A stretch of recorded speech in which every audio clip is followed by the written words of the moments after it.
First of all, today, a little message for some of my friends in Houston and the surrounding areas.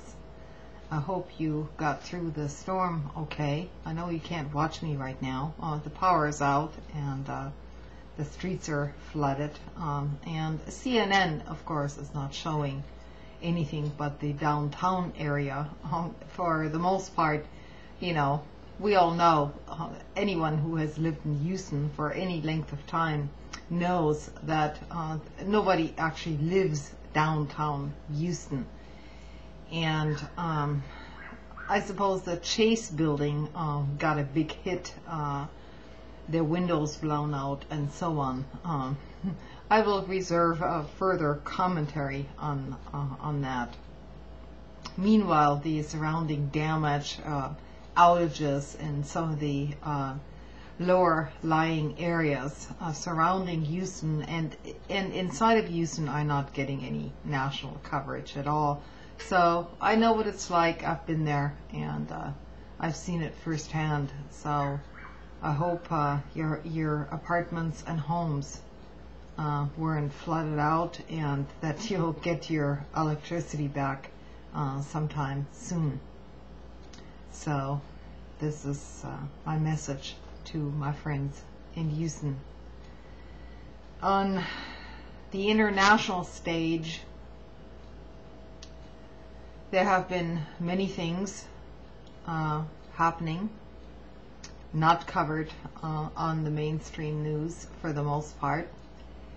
For one thing, the U.S. ambassadors to Bolivia and to Venezuela were essentially declared persona non grata by the governments of Bolivia and Venezuela. And the way they look at it is that the United States government, the neocons, in other words, were basically providing fuel for a political coup d'etat in both of those nations.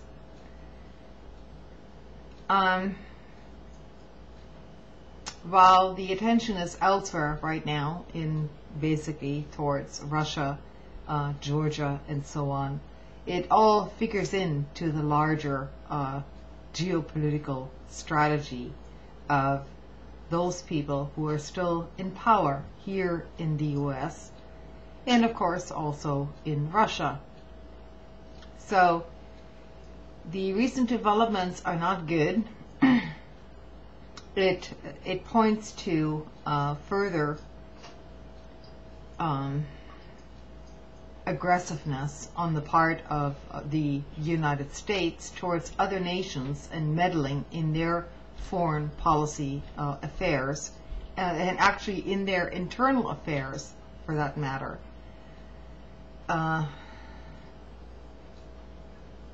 It has a long history, you know. The United States over the years has overthrown elected governments in various nations.